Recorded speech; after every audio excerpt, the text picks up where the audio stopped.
আসসালামু আলাইকুম, খেলা বাতাস চ্যানেলের পক্ষ থেকে চলে আসলাম নতুন একটি ভিডিও নিয়ে। আবাহনীর ড্রেসিং রুমে তখন ম্যাচ জয়ের উৎসব। প্রাইম ব্যাংকের ৫৮ রানের হারানোর আনন্দ নাজমুল তাসকিনের চোখে মুখে।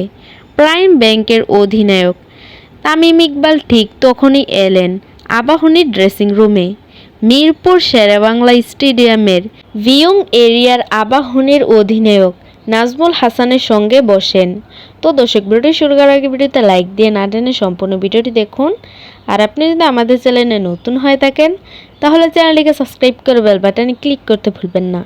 তবে সেখানে সাংবাদিকের ভিড় দেখে তারা আলোচনাটা নিয়ে যান ড্রেসিং রুমের ভিতরে। ক্লাব ক্রিকেটারে এরকম দৃশ্য নতুন কিছু নয়।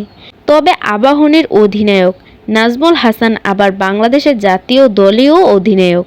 তার সঙ্গে তামিমের আলাদা করে বৈঠক করাটা তাই কৌতূহল।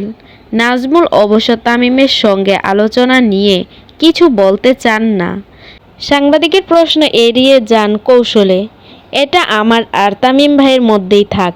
পরে অন্য প্রশ্নের উত্তর জানিয়ে দলের অধিনায়ক বলেন, ভাই আমি এমনি একটু আড্ডা দিচ্ছি, ওই রকম যদি কিছু হয় আপনারা জানতে পারবেন।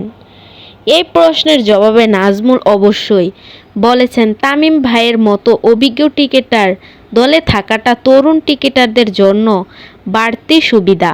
ওনার যে অভিজ্ঞতা আছে উনি দলে থাকলে অবশ্যই দলের অনেক সুবিধা হয়। জুনিয়র প্লেয়াররা অনেক কিছু শিখতে পারে।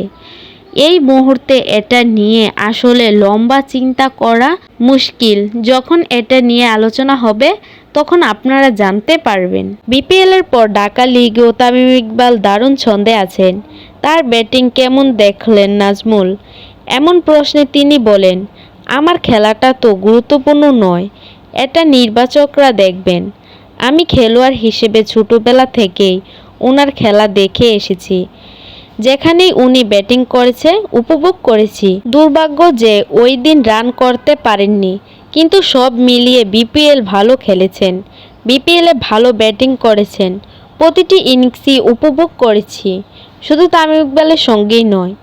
নাজমুল সেদিন ম্যাচ শেষে আলাদা করে বসেন টিকিট পরিচালনা বিভাগের সঙ্গেও। টিকিট পরিচালনা বিভাগের প্রধান জালাল ইউনুস উপস্থিত ছিলেন সেখানে। এই বৈঠক নিয়ে নাজমুল বলেন, কিভাবে আমরা আরেকটু ভালো করতে পারি সেটা নিয়েও আলোচনা করলাম। খুব বেশি সিরিয়াস কিছু নয়।